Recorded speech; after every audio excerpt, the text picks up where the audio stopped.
బొటన వేలు, ఉంగరం వేలు, ఈ రెండింటిని ఇలా పట్టుకుని, దీనికి కృష్ణ ముద్ర అని పేరు. కృష్ణ జింక కొమ్ములు ఇలా ఉంటాయి.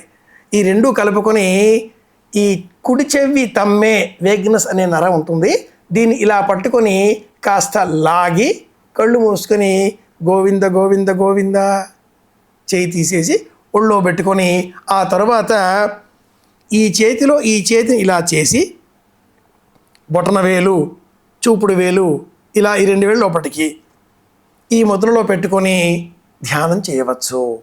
ఇది ప్రధానం. ఇలా ఉండే చేతులని 2 చేతుల్లో జూర్చి బొటన వేలు, చూపుడు వేలు, ఈ చూపుడు వేళ్ళని ఇలా లోపలికి మడిచి బొటన వేలు కింద జొప్పించడం. ఇలా చేస్తే ఇది శుక్రుడు, ఇది గురువు. ఈ శుక్రుడు అంటే లోకంలో ఉండే అవసరాలు, కోరికలు, వాంఛలు, దుర్మార్గపు ఆలోచనలు, వీటిని గురువు నియంత్రిస్తాడు. ఇలా పెట్టేసుకోవడం. ఇక మీకు నచ్చిన మీ ఇష్టమైన దైవం శ్రీమాత్రే నమః, గంగణపతయే నమః, విష్ణు సహస్రం, లలితా సహస్రం చెవుల్లో పెట్టుకొని ప్రశాంతంగా వింటే మనోబలం పెంచుకోగలుగుతాం.